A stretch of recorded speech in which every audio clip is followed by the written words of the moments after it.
Beyond, written by H.P. Lovecraft.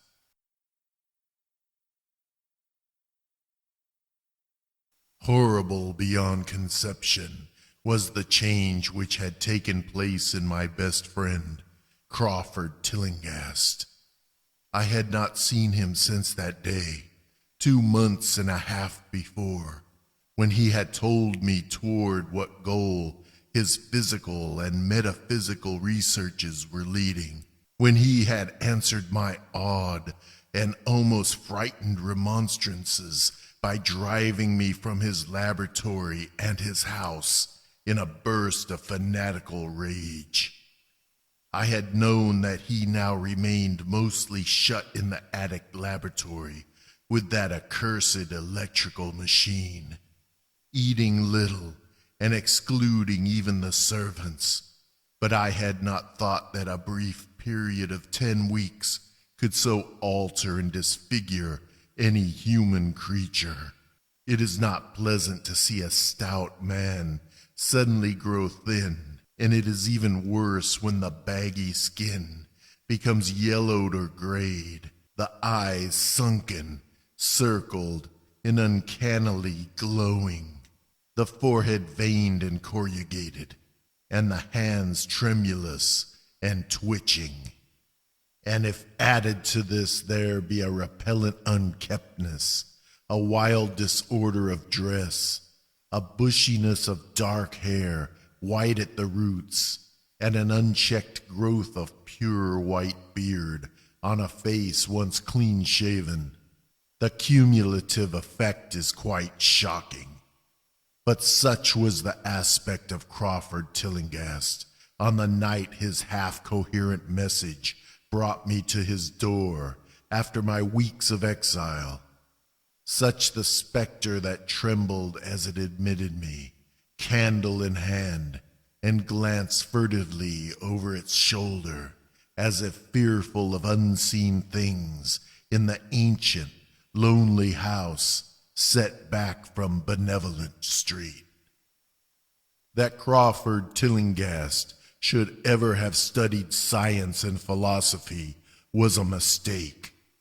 These things should be left to the frigid and impersonal investigator, for they offer two equally tragic alternatives to the man of feeling and action: despair if he fail in his quest, and terrors unutterable and unimaginable if he succeed. Tillinghast had once been the prey of failure, solitary and melancholy, but now I knew, with nauseating fears of my own, that he was the prey of success. I had indeed warned him 10 weeks before, when he burst forth with his tale of what he felt himself about to discover. He had been flushed and excited then, talking in a high and unnatural, though always pedantic voice. "What do we know," he had said, "of the world and the universe about us? Our means of receiving impressions are absurdly few, and our notions of surrounding objects infinitely narrow. We see things only as we are constructed to see them, and can gain no idea of their absolute nature. With 5 feeble senses, we pretend to comprehend the boundlessly complex cosmos, yet other beings, with a wider, stronger, or different range of senses, might not only see very differently the things we see, but might see and study whole worlds of matter, energy, and life, which lie close at hand, yet can never be detected with the senses we have. I have always believed that such strange, inaccessible worlds exist at our very elbows, and now I believe I have found a way to break down the barriers. I am not joking. Within 24 hours, that machine near the table will generate waves acting on unrecognized sense organs that exist in us as atrophied or rudimentary vestiges.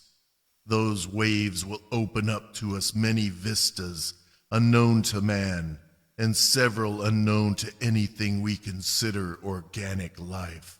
We shall see that at which dogs howl in the dark, and that at which cats prick up their ears after midnight.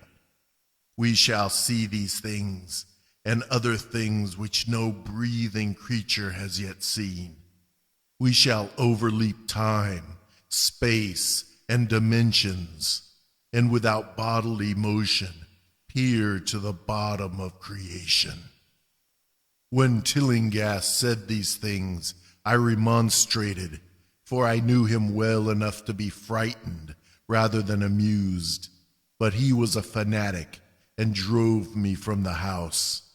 Now he was no less a fanatic, but his desire to speak had conquered his resentment, and he had written me imperatively in a hand I could scarcely recognize. As I entered the abode of the friend, so suddenly metamorphosed to a shivering gargoyle, I became infected with the terror which seemed stalking in all the shadows.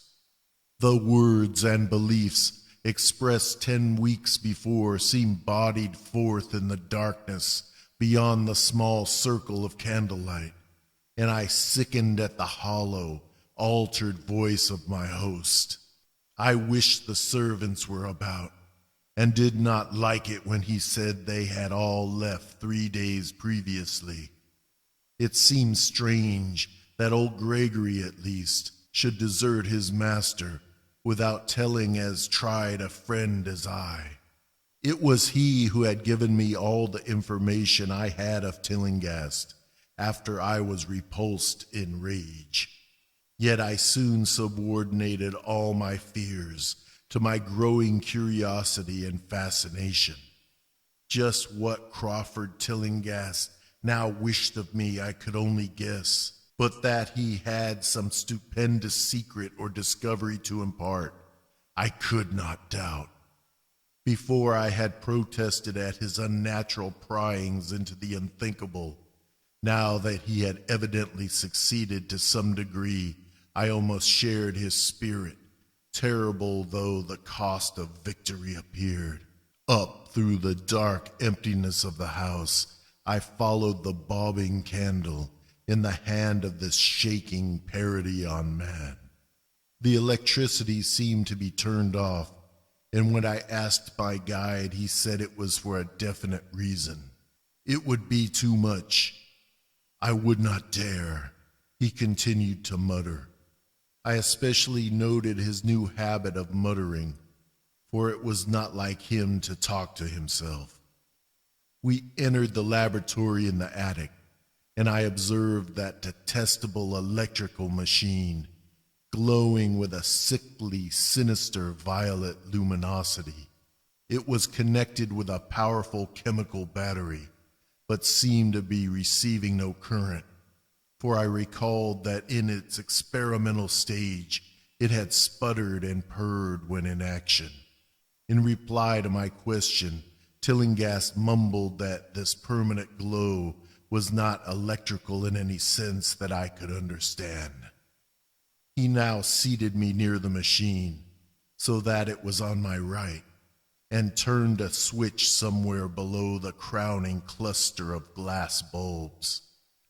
The usual sputtering began, turned to a whine, and terminated in a drone so soft as to suggest a return to silence. Meanwhile, the luminosity increased, waned again, then assumed a pale, ultra-color or blend of colors, which I could neither place nor describe. Tillinghast had been watching me, and noted my puzzled expression. "Do you know what that is?" he whispered. "That is ultraviolet." He chuckled oddly at my surprise. "You thought ultraviolet was invisible, and so it is. But you can see that and many other invisible things now. Listen to me. The waves from that thing are waking 1,000 sleeping senses in us, senses which we inherit from eons of evolution, from the state of detached electrons to the state of organic humanity. I have seen truth, and I intend to show it to you. Do you wonder how it will seem? I will tell you. Here Tillinghast seated himself directly opposite me, blowing out his candle and staring hideously into my eyes. Your existing sense organs, ears first, I think, will pick up many of the impressions, for they are closely connected with the dormant organs. Then there will be others. You have heard of the pineal gland? I laugh at the shallow endocrinologist, fellow dupe, and fellow parvenu of the Freudian. That gland is the great sense organ of organs. I have found out. It is like sight in the end, and transmits visual pictures to the brain. If you are normal, that is the way you ought to get most of it. I mean, get most of the evidence from beyond. I looked about the immense attic room with the sloping south wall, dimly lit by rays which the everyday eye cannot see. The far corners were all shadows, and the whole place took on a hazy unreality which obscured its nature and invited the imagination to symbolism and phantasm. During the interval that Tillinghast was silent, I fancied myself in some vast and incredible temple of long-dead gods, some vague edifice of innumerable black stone columns, reaching up from a floor of damp slabs to a cloudy height beyond the range of my vision. The picture was very vivid for a while, but gradually gave way to a more horrible conception, that of utter, absolute solitude in infinite, sightless, soundless space. There seemed to be a void and nothing more, and I felt a childish fear which prompted me to draw from my hip pocket the revolver I always carried after dark since the night I was held up in East Providence. Then from the farthermost regions of remoteness, the sound softly glided into existence. It was infinitely faint, subtly vibrant, and unmistakably musical, but held a quality of surpassing wildness which made its impact feel like a delicate torture of my whole body.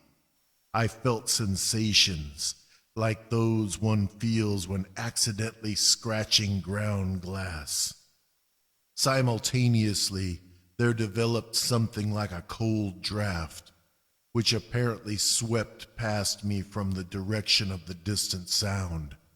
As I waited breathlessly, I perceived that both sound and wind were increasing, the effect being to give me an odd notion of myself as tied to a pair of rails in the path of a gigantic approaching locomotive.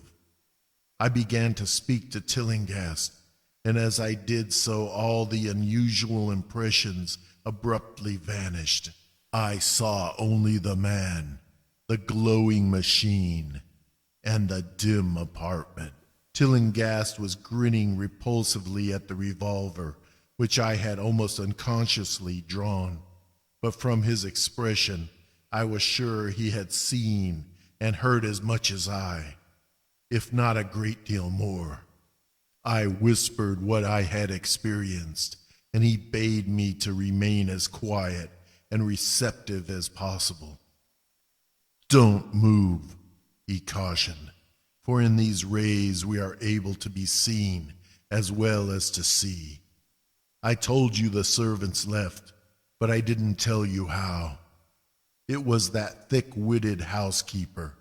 She turned on the lights downstairs after I had warned her not to, and the wires picked up sympathetic vibrations.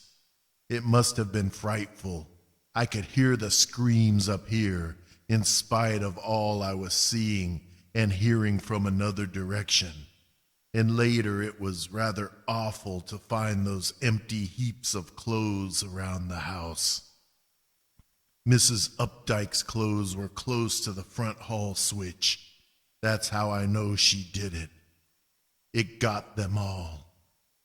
But so long as we don't move, we're fairly safe. Remember, we're dealing with a hideous world in which we are practically helpless. Keep still. The combined shock of the revelation and of the abrupt command gave me a kind of paralysis. And in my terror, my mind again opened to the impressions coming from what Tillinghast called beyond. I was now in a vortex of sound and motion, with confused pictures before my eyes. I saw the blurred outlines of the room, but from some point in space there seemed to be pouring a seething column of unrecognizable shapes or clouds, penetrating the solid roof at a point ahead and to the right of me. Then I glimpsed the temple-like effect again, but this time the pillars reached up into an aerial ocean of light, which sent down one blinding beam along the path of the cloudy column I had seen before. After that, the scene was almost wholly kaleidoscopic, and in the jumble of sights, sounds, and unidentified sense impressions, I felt that I was about to dissolve or in some way lose the solid form. One definite flash I shall always remember. I seemed for an instant to behold a patch of strange night sky filled with shining, revolving spheres, and as it receded I saw that the glowing suns formed a constellation or galaxy of settled shape, this shape being the distorted face of Crawford Tillinghast. At another time, I felt the huge animate things brushing past me and occasionally walking or drifting through my supposedly solid body, and thought I saw Tillinghast look at them as though his better trained senses could catch them visually. I recalled what he had said of the pineal gland, and I wondered what he saw with his preternatural eye. Suddenly, I myself became possessed of a kind of augmented sight. Over and above the luminous and shadowy chaos arose a picture which, though vague, held the elements of consistency and permanence. It was indeed somewhat familiar, for the unusual part was superimposed upon the usual terrestrial scene, much as a cinema view may be thrown upon the painted curtain of a theater.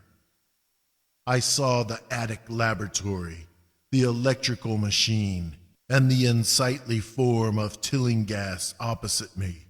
But of all the space unoccupied by familiar objects, not one particle was vacant. Indescribable shapes, both alive and otherwise, were mixed in disgusting disarray, and close to every known thing were whole worlds of alien, unknown entities. It likewise seemed that all the known things entered into the composition of other unknown things, and vice versa. Foremost among the living objects were inky, jellyfish monstrosities, which flabbily quivered in harmony with the vibrations from the machine. They were present in loathsome profusion, and I saw to my horror that they overlapped, that they were semi-fluid and capable of passing through one another and through what we know as solids. These things were never still, but seemed ever floating about with some malignant purpose. Sometimes they appeared to devour one another, the attacker launching itself at its victim and instantaneously obliterating the latter from sight. Shudderingly, I felt that I knew what had obliterated the unfortunate servants, and could not exclude the things from my mind as I strove to observe other properties of the newly visible world that lies unseen around us. But Tillinghast had been watching me and was speaking. "You see them? You see them? You see the things that float and flop about you and through you every moment of your life? You see the creatures that form what men call the pure air and the blue sky? Have I not succeeded in breaking down the barrier?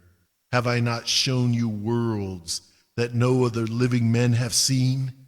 I heard him scream through the horrible chaos and looked at the wild face thrust so offensively close to mine.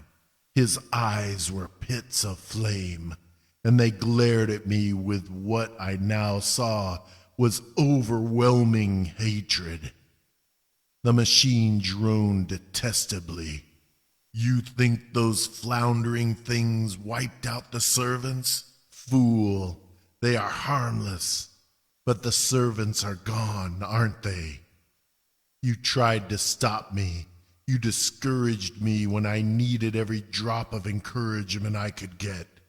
You were afraid of the cosmic truth, you damned coward. But now I've got you. What swept up the servants? What made them scream so loud? Don't know, eh? You'll know soon enough. Look at me. Listen to what I say. Do you suppose there are really any such things as time and magnitude? Do you fancy there are such things as form or matter? I tell you, I have struck depths that your little brain can't picture. I have seen beyond the bounds of infinity and drawn down demons from the stars. I have harnessed the shadows that stride from world to world to sow death and madness. Space belongs to me. Do you hear? Things are hunting me now, the things that devour and dissolve, but I know how to elude them. It is you they will get, as they got the servants. Stirring, dear sir? I told you it was dangerous to move. I have saved you so far by telling you to keep still, saved you to see more sights and to listen to me. If you had moved, they would have been at you long ago. Don't worry, they won't hurt you. They didn't hurt the servants. It was seeing that made the poor devils scream so. My pets are not pretty, for they come out of places where aesthetic standards are very different. Disintegration is quite painless, I assure you, but I want you to see them. I almost saw them, but I knew how to stop.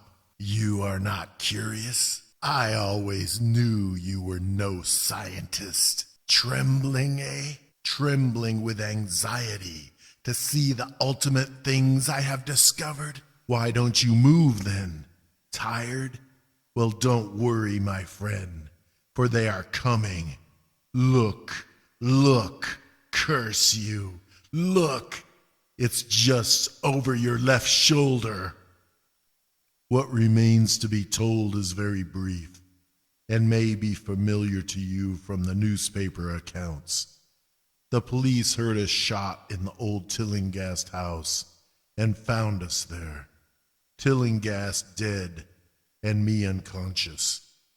They arrested me because the revolver was in my hand, but released me in 3 hours after they found it was apoplexy which had finished Tillinghast, and saw that my shot had been directed at the noxious machine, which now lay hopelessly shattered on the laboratory floor.